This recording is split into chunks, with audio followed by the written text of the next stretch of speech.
Imagine a single life that permanently altered the course of human history. Hey everyone, welcome to this Sira Explainer. Today, we're bringing the monumental life of Prophet Muhammad to life. We're going to dive right into the historical accounts and primary sources to really understand his early life, the incredibly harsh society he was born into, and the beginnings of a movement that literally transformed the world. So you've got to ask yourself, how did a society absolutely steeped in tribalism and moral decay get completely turned upside down by a single individual? Think about it. How did someone born an orphan in the brutal desert environment of 6th century Arabia manage to unite warring factions and build a legacy that's still thriving today? To make sense of all this history, we're going to follow a clear roadmap. We'll cover 5 crucial chapters: the era of ignorance, the orphan child, Al-Amin the Trustworthy, the first revelation, and finally, the call to Islam. Let's get right into it. Chapter 1: The Era of Ignorance. We're setting the stage in pre-Islamic Arabia, historically known as Jahiliyyah.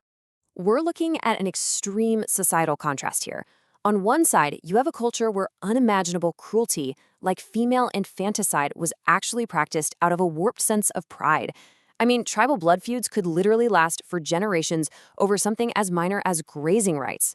But on the other side, even way before his prophethood, Muhammad's disposition was just entirely different. He instinctively protected the vulnerable, pushed for peaceful resolutions, and naturally leaned towards monotheism, the faith of his ancestor Abraham. 360. That's the exact number of idols placed inside the Kaaba at the time. It really shows you just how deeply rooted polytheism had become. The Kaaba was originally built for the worship of one god, but it had basically been turned into a storehouse for physical representations of tribal deities. People would worship them, make oaths by them, and sacrifice to them. Which brings us to Chapter 2, the orphaned child. We're going to look at his early losses and divine protection. Imagine being a kid and facing profound back-to-back loss, yet constantly being shielded by the fierce love of your guardians. He was born in 571 CE, also known as the Year of the Elephant, because of a famous unsuccessful attack on the Kaaba. His father, Abdullah, actually passed away before he was even born. By age 6, he tragically loses his mother, Amimah. And then, by age 8, his beloved grandfather Abdul Muttalib passes too. But despite this heartbreaking sequence, his uncle Abu Talib steps in, providing this unshakable umbrella of protection and love. But here's the wild part. Even as a baby, his presence brought miraculous abundance to the people who cared for him. It turned a time of severe drought into a time of plenty. Historical accounts tell us that when his wet nurse, Halima Saadia, first took him in, her riding animal was so weak and slow it was lagging behind the entire caravan. But the second she took the infant Muhammad, the animal suddenly became incredibly fast. Not only that, her previously dry sheep suddenly had udders completely full of milk. It was a stark contrast to the famine all around them. Moving on to Chapter 3, Al-Amin, the Trustworthy. We're looking at a beacon of character in adulthood. Long before his prophethood, he was universally recognized for his unshakable honesty. His community literally gave him the title Al-Amin, the Trustworthy. This impeccable integrity set a profound standard for Islamic trade that echoed through generations. Actually, to put this into perspective, consider a famous story from much later in Islamic history about a young man named Sham in Baghdad. One day, a bird dropped a bundle of lost gold coins right next to a starving Sham. Now, he could have easily justified taking it, right? But instead, he thought, I may be hungry, but I have no right to enjoy the wealth of others. So he went around the whole city announcing he found the coins. People thought he was crazy. Would someone really return gold to a hungry stomach? But when the rich merchant who lost the money finally showed up, Sham returned it without any hesitation. He told the merchant, I know my sustenance is in the hands of Allah. It's better to fast one day lawfully than earn 1,000 dirhams unlawfully. The merchant was so blown away, he made Sham his business partner. And within a few years, Sham became one of the biggest merchants in Baghdad. That deep trust in God, tawakkul, and that massive commitment to honest trade, that was a direct cultural inheritance from the ultimate standards set right here by Al-Amin. He actively distanced himself from the toxic norms of the time. He just completely opted out. He never participated in pagan festivals, refused to drink alcohol or gamble, and absolutely refused to swear by popular idols like Lath and Uzza. Plus, he was an enthusiastic member of Hilful Fudul, which was this noble alliance formed to make sure that no foreigner or vulnerable person in Mecca would ever be wronged without the leader stepping up to defend them. This reputation as Al-Amin was literally put to the test during the rebuilding of the Kaaba after a flood. When it came time to place the secret black stone, tribal leaders almost went to war over who would get the honor. Swords were drawn. It was that tense. They finally agreed that the very next man to walk through the gate would decide, and guess who walks in? Muhammad. They all rejoiced, shouting, "It is Al-Amin, we are satisfied." He found a brilliant compromise. He placed the stone on a large cloth and had all the tribal leaders lift it together, completely preventing a bloody war. So smart.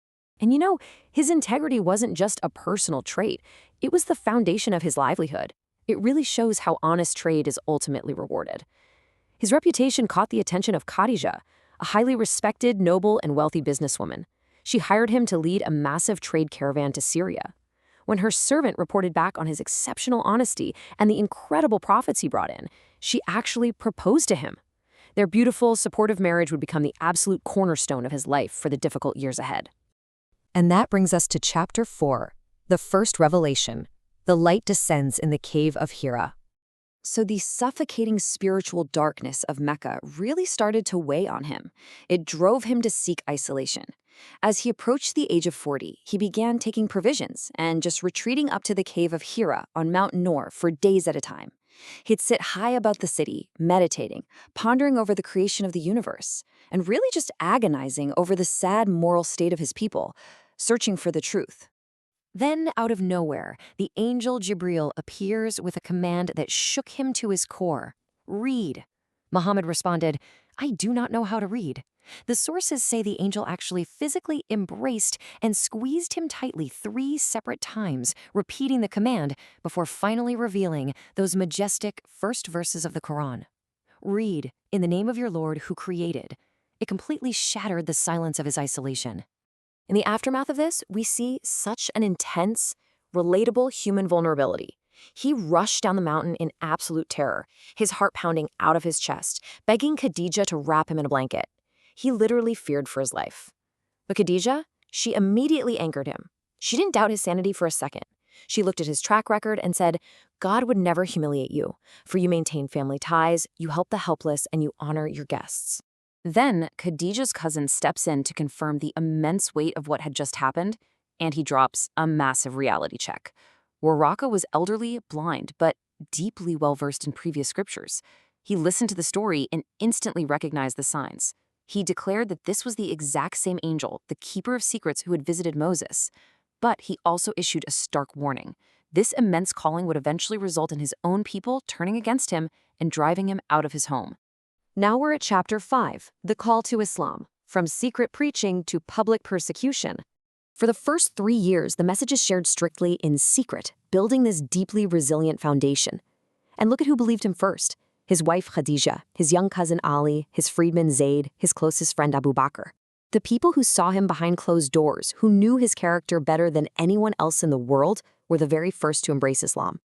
They would gather secretly in the House of Arkham to learn the newly revealed verses, safely, away from the hostile eyes of the Meccan elite. But then came the divine command to leave the safety of the shadows and step right into the dangerous storm of public preaching. The verses from Surah al-Mudaththir basically ordered him to rise from his blanket, shed his comfort, and actively warn humanity. The time for quiet, private spirituality was officially over. So he gathers the tribes at Mount Safa. And this is such a fascinating psychological moment. He asks them, "If I told you an army was behind this mountain, would you believe me?" And they all shouted back, "Yes, we have never found you lying." They unanimously confirmed his flawless honesty. But the very second he warned them of divine judgment and called them to abandon their 360 idols, his own uncle, Abu Lahab, cursed him out. That moment marked the beginning of intense, brutal public hostility. The Meccan elite unleashed unimaginable cruelty on the vulnerable Muslims. Leaders like Abu Jahl specifically targeted those who didn't have tribal protection. Slaves and marginalized people were dragged out onto the burning desert sand with literal boulders placed on their chests. A woman named Sumaya was tragically killed by Abu Jahl's spear, making her the very first martyr in Islam. But here's the incredible part. Despite the severe physical torture and complete social boycotts, these early believers absolutely refused to abandon their faith. They had found true spiritual freedom. So, facing exile, torture, and a society dead set on crushing him, how did this solitary man's message endure to shape the world we know today? Against absolutely impossible odds, his legacy survived. It's a message built on the unshakable foundation of al-Amin, a trustworthiness that inspired countless generations, like the merchant Hisham we talked about, to choose honest starvation over unlawful wealth. How did this heavily persecuted minority go from being tortured in the desert sands to establishing a global civilization? Well, that is a journey for our next explainer. Keep learning, keep questioning, and thank you so much for joining me today.